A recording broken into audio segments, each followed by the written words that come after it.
Well, welcome back. We are now working on section 4.4, and we're going to be taking these idea of all the relationships of the derivatives, the first derivative and the second derivative, and all the things you can do with it, and focus on curve sketching, looking at the graphs of particular functions and how those graphs relate back to their derivatives, called curve sketching.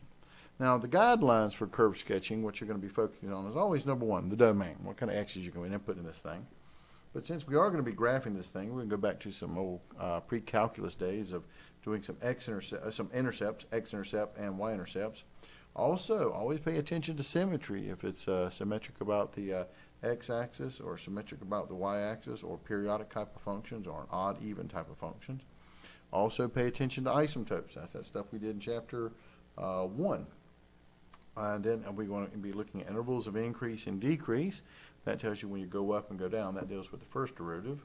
Max min values, those critical numbers, and where derivative is equal to 0 and where derivative doesn't exist at. And inflection numbers, where the second derivative equals 0. And with that, we get the intervals of concavity, where the second derivative is increasing and where the second derivative is decreasing. Now, concave up versus concave down. So we're going to be tying all this stuff together in to get a general shape of a graph. That's kind of the whole focus of section 4.4 as your professor goes through these particular ideas. And really pay attention to those intervals of increase and decrease and how it relates to the first derivative, and intervals of concavity and how that relates to the second derivative. So, here we go. Let's try this particular problem right here. Okay? We have the function f of x is equal to x squared divided by x squared minus 4. The first thing we want to do is we want to find the domain. The domain of this particular function is, well, when you look at a particular function, when I talk about domain, I'm looking for square roots or logarithms or division, anything that has some kind of restriction to it. This is a division problem, and remember, I can't divide by 0. So to figure out the domain, I'm going to set my denominator x squared minus 4x equal to 0, and I'm going to solve it. This gives me, let's see, x squared minus 4 factors x plus 2 times x minus 2 equal to 0. And again, I set the denominator equal to 0 because I'm trying to find these points out of it. So then I set each factor equal to 0. So that's x plus 2 equals 0, x minus 2 equals 0, and I solve. Subtract 2 from both sides, x equals negative 2, and add 2 to both sides, x equals 2. Now, these are the points, negative 2 and 2, where my function is makes me divide by 0 for these x values. And you know I can't divide by 0, so therefore the domain is all real numbers. I can put anything I want to in this equation except these two numbers, negative 2 and 2. Now, that's the English way of writing domains, all real numbers except negative 2 and 2. But what we're interested in, especially with web work problems and stuff like that, is interval notation. Interval notation, that means I can have all numbers between negative infinity up to negative 2, but then I want to skip over negative 2, so I'll put an open parenthesis, union, open parenthesis, negative 2 up to 2, open parenthesis, union, 2 to infinity. So this is how you would write it in interval notation for all real numbers except negative 2 and 2, because those are the numbers I skip over. So that is my domain. In terms of asymptotes, to either get asymptotes, there's two different types. There are the vertical asymptotes and the horizontal asymptotes. Now, how do you find a vertical asymptote? Well, remember, you find vertical asymptotes by set the denominator equal to 0 after cleaning it up, after cleanup.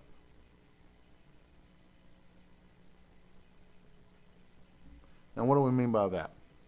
Now, if this thing had any kind of terms that had factors that were in common, you want to kind of cancel those guys out because those create holes in graphs and not vertical asymptotes. To actually find the vertical asymptote, you make sure that there are no common factors in the numerator or the denominator, and then I set the denominator equal to 0.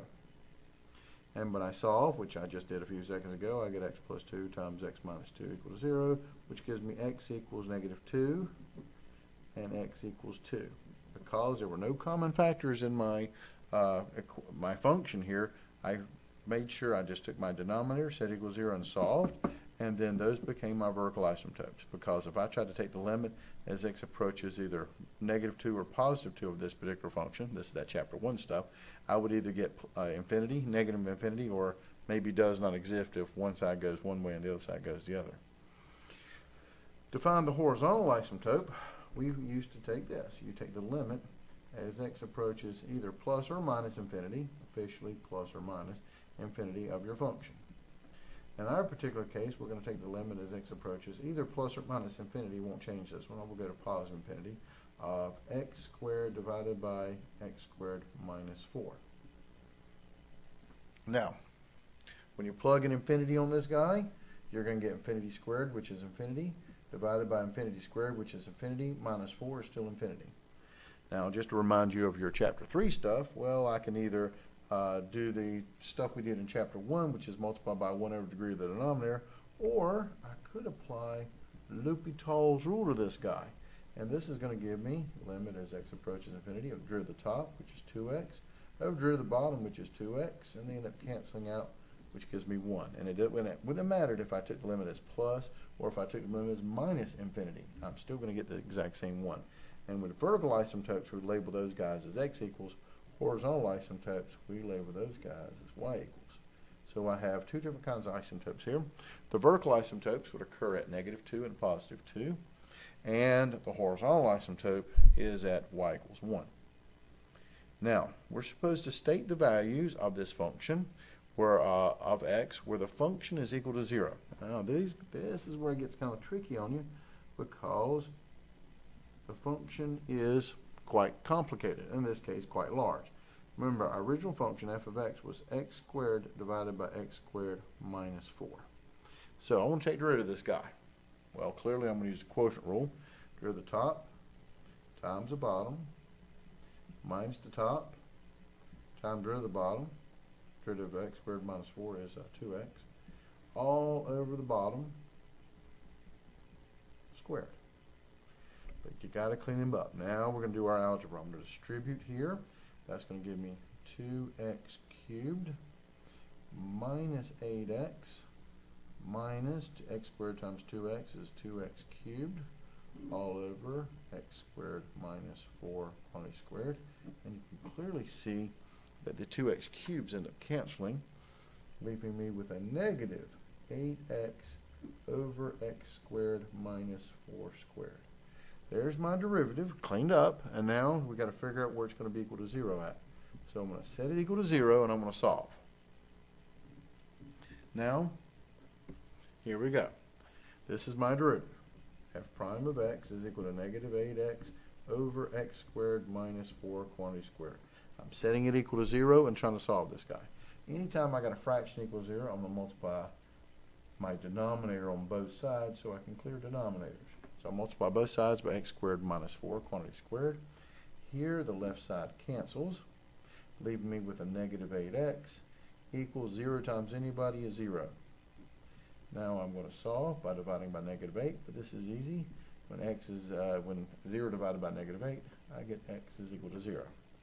So state the values of x where the function, the f prime of x is equal to 0. It's only at x equals 0. Okay? But then we're also supposed to, part D, state the values of x where the derivative is not defined. Well, this is why, before I did all that algebra, I rewrote my derivative down there. F prime of x was equal to negative 8x divided by x squared minus 4 squared. Where is the derivative not defined? Well, again, it's a fractional function here, and it's where the denominator, x squared minus 4, in this case, quantity squared, is equal to 0. Well, I would take the square root of both sides, and that gives me x squared minus 4 equals 0. And then I would factor, and this looks real familiar from the original function. It factors x plus 2, x minus 2 equal to 0. Set each factor equal to 0, and you solve. X equals negative 2, x equals positive 2. So these are the 2 points where my derivative does not exist at. Always pay attention to that. And also where my derivative was equal to 0 at was x equals 0. Now, what we're trying to do here is take these two concepts, because these are very complicated functions now. We've got where the derivative is equal to 0 and where the derivative doesn't exist at. because the next question is this. Find the intervals of increase and decrease. Anytime, listen up, anytime in this chapter or future chapters, they ask you to find the intervals of something or other. In this case, intervals of increase and decrease. What you want to do is draw a number line. So, we're going to draw ourselves a number line for intervals of increase and decrease. For intervals of increase and decrease, to increase, the first derivative has to be positive. To decrease, the first derivative has to be negative. First derivative positive means I'm sloping upwards, or positive slope. For the derivative to be negative, less than 0, that would be my slope of my tangent lines would be going down, so increasing and decreasing. So this is a number line for the derivative. But I'll remind you the derivative was negative 8x divided by x squared minus 4 squared. Now, on your number line, because we're going to do something called test values, you've got to test where these at. You want to figure out where the critical numbers are and where the derivative does not exist at. You remember the critical number was where the derivative was equal to 0 at, was at 0. But we also had where the derivative did not exist at was at the points x is negative 2 and x is 2 from the previous page. So x equals 0 was my critical number, and x equals negative 2 and 2 are where the derivative doesn't exist at. These are not going to be critical numbers because x is negative 2 and x is 2 also didn't exist in the original function. So these are vertical asymptotes, and we have to skip over vertical asymptotes, so we always put little open circles on these guys because that's where the function and now the derivative does not exist at. And 0 is going to be my critical number. Now, to figure out intervals of increase and decrease, what you're going to do is you're going to do test values. So this arrow represents negative infinity. This arrow represents positive infinity. Now we're going to pick a number in each interval.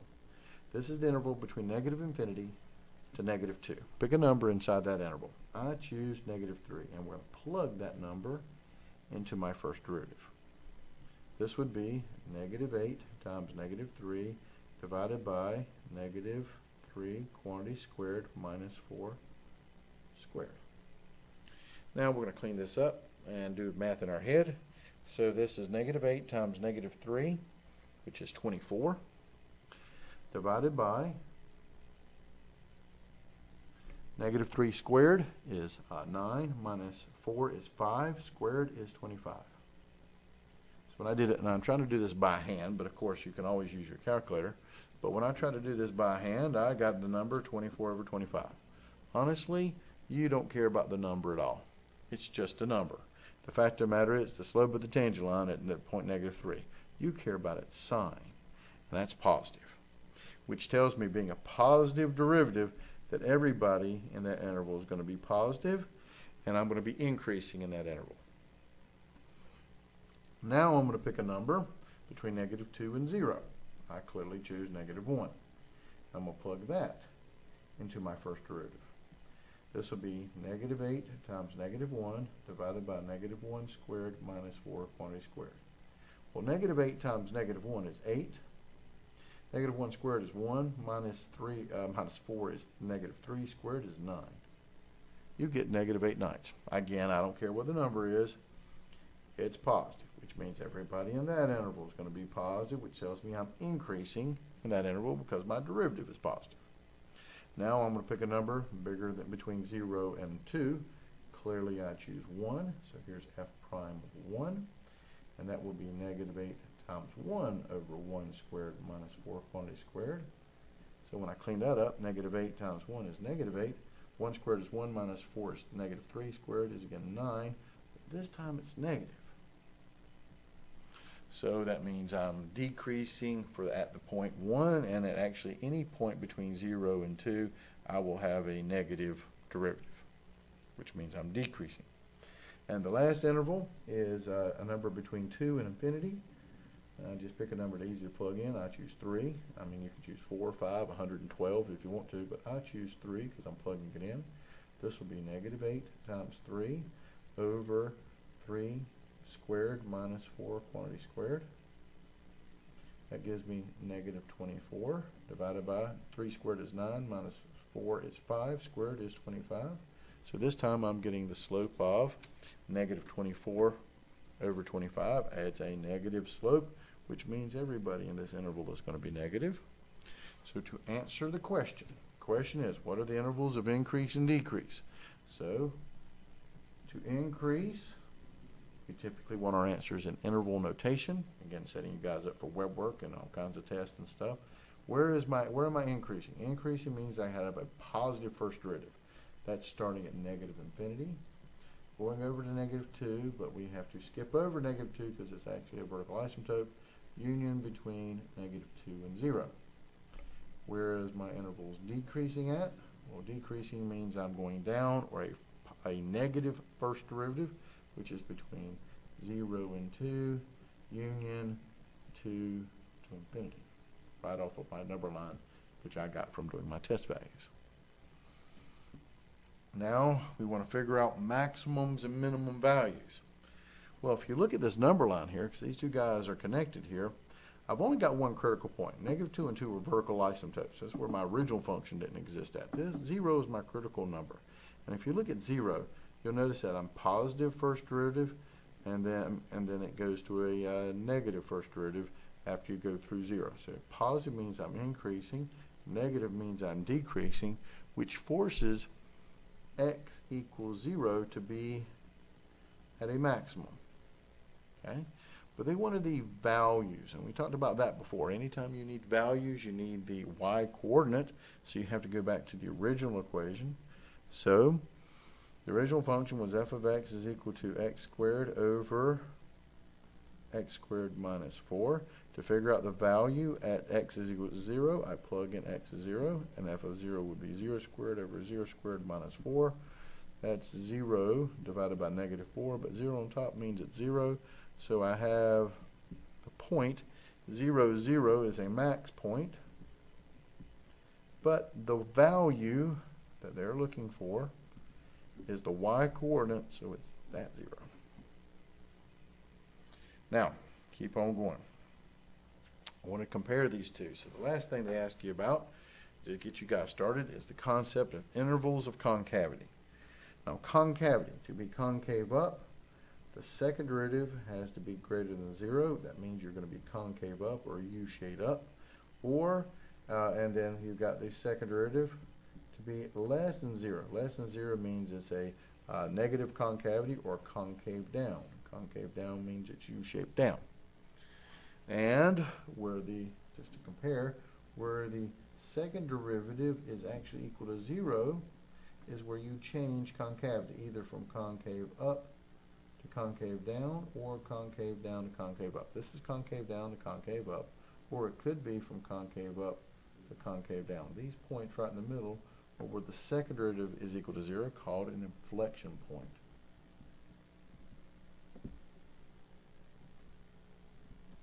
Now, they want me to calculate these intervals of concavity. But before I can find intervals of concavity, I got to find where it stops at, which is the inflection points, where I have no concavity. So, first thing I need is the second derivative. But to remind you, what was my first derivative? It was -8x divided by x squared minus 4 squared. As you can see, it doesn't take long, especially all the algebra that I have to do to clean this up, for it to be kind of nasty to take these second derivatives. So, well, that's what we got to do. Second derivative, I'm clearly going to use the quotient rule, derivative of the top times the bottom minus the top times derivative of the bottom, all over the bottom squared. And when I take derivative of the bottom, I'm going to have to use the chain rule. Derivative of the outside, inside stays the same time as derivative of the inside. So we keep reinforcing these formulas.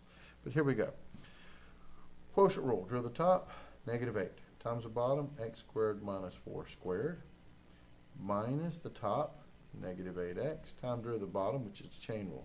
Derivative of the outside, 2 pops out front, the inside, x squared minus 4, stays the same, raised to the first power, times derivative of the inside, which is 2x, all over the bottom, x squared minus 4 squared, squared. Well, we got to clean this guy up. Here I'm going to get -8 times x squared minus 4 squared. I'm going to clean this guy up, and then I'm going to start combining like terms. Well, I've got a negative times a negative, which is going to make it positive. I've got 8x times 2 times 2x. Well, 2x times 2 is 4x, and 4x times 8x, 4 times 8 is 32, x times x is x squared, times x squared minus 4. All over the bottom, x squared minus 4 raised to the 4th power. So far so good, but now I want to clean this up. So let's see what you get when you clean it up. How would you clean this thing up? Well, I'm going to factor some kind of numerator because I'm always trying to cancel stuff out. Looking at this numerator, I see I have an x squared minus 4 squared in this term and an x squared minus 4 in this term.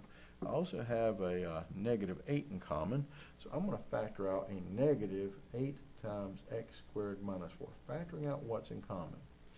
When I take a negative 8 out of a, I'm taking a negative 8 out of a negative 8, that factors out. I'm taking one of the x squared minus 4s out of an x squared minus 4 squared. That would leave me with an x squared minus 4. I'm taking and factoring out a negative 8 out of a positive 32. That's going to leave me with a minus 4. All right, I've got an x squared still there, and I've taken out the x squared minus 4. Factor that part out, so that goes there. All over x squared minus 4 to the 4th. Now I'm going to clean this guy up a little bit. So inside my parentheses I have x squared minus 4 minus 4x squared. And this factor cancels with one of those. So I had 4 on the bottom and one x squared minus 4 on top. One of those guys canceled, leaving me with x squared minus 4 cubed on the bottom. So here comes my cleaned up version of this guy. That second derivative is going to be negative 8 times x squared minus 4x squared is minus 3x squared minus 4 all over x squared minus 4 cubed. So here comes the hard part, cleaning up your derivative algebra stuff there. Now, to find an inflection point, you're going to have to set your second derivative equal to 0. I'm going to multiply both sides by x squared minus 4 cubed. This is going to give you negative 8 times negative 3x squared minus 4 equals 0 times anybody is 0. And on the left side, remember, your entire denominator is canceled. So now I'm going to solve this thing. I'll go ahead and distribute if I want to. 24x squared minus negative 8 times a negative 4 is a plus 32 equals 0. 24x squared equals a negative 32 when you subtract 32 from both sides. I'm going to divide by 24. This gives me x squared is equal to, watch this, negative 32 over 24. Yeah, I know it reduces, but I don't care. What am I trying to solve for? X. What gets rid of a square? To get down to the x, I got to take the square root of both sides. And officially, I got to take the plus or minus square roots. So x is equal to plus or minus the square root of negative 32 24s. But here's my problem. Pay attention. Inside my radical, it's negative. And what am I not allowed to take the square root of? Negative numbers. So this is what happens. D and E. In other words, does not exist. No inflection points, IPs. So there are no inflection points. But remember the question? Oh yeah, here's the question. Find the intervals of concavity. Anytime someone asks you the word interval, you're going to draw a number line. Intervals of concavity deal with the second derivative. And I'll remind you, this is my second derivative. This was double prime of x was equal to, the cleaned up version, was negative 8 times negative 3x squared minus 4 over x squared minus 4 cubed. But there were no inflection numbers, so there's no numbers to put on this thing, right? Well, not quite right. You always have to put on your number line the vertical asymptotes that didn't exist in the original function. They didn't exist with the first derivative, and you'll notice they don't exist on your second derivative either. If you got negative 2 or positive 2 for x, you still would be dividing by 0. And it subdivides your number line into 3 sections. So what you're going to have to do is, just like we did before with intervals of increase and decrease, we're going to have to, quote, test points to figure out the concavity. But this time our testing is going to be in the second derivative. So pick a number between negative infinity up to negative 2. I choose negative 3, and I'm going to plug it into my second derivative. Now I'm going to plug this in using my calculator. So here we go. And double check me, make sure that you're following along with this. But I'm just typing -3 into the function on my calculator.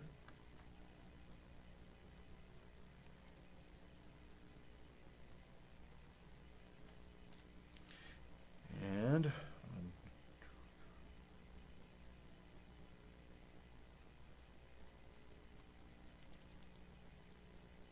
when I typed in -3, I got 1.984. Don't care what the number is, it's positive. It means everybody in that interval is positive, which means this is the second derivative, so it's going to be concave up, U-shaped up in that particular region. Pick a number between -2 and 2. I have a brain, so I choose 0 to plug in. And when I plug in 0 into this function, I end up getting -1/2, -0.5 on my calculator, but you can see easy plugging in zeros, quite nice here.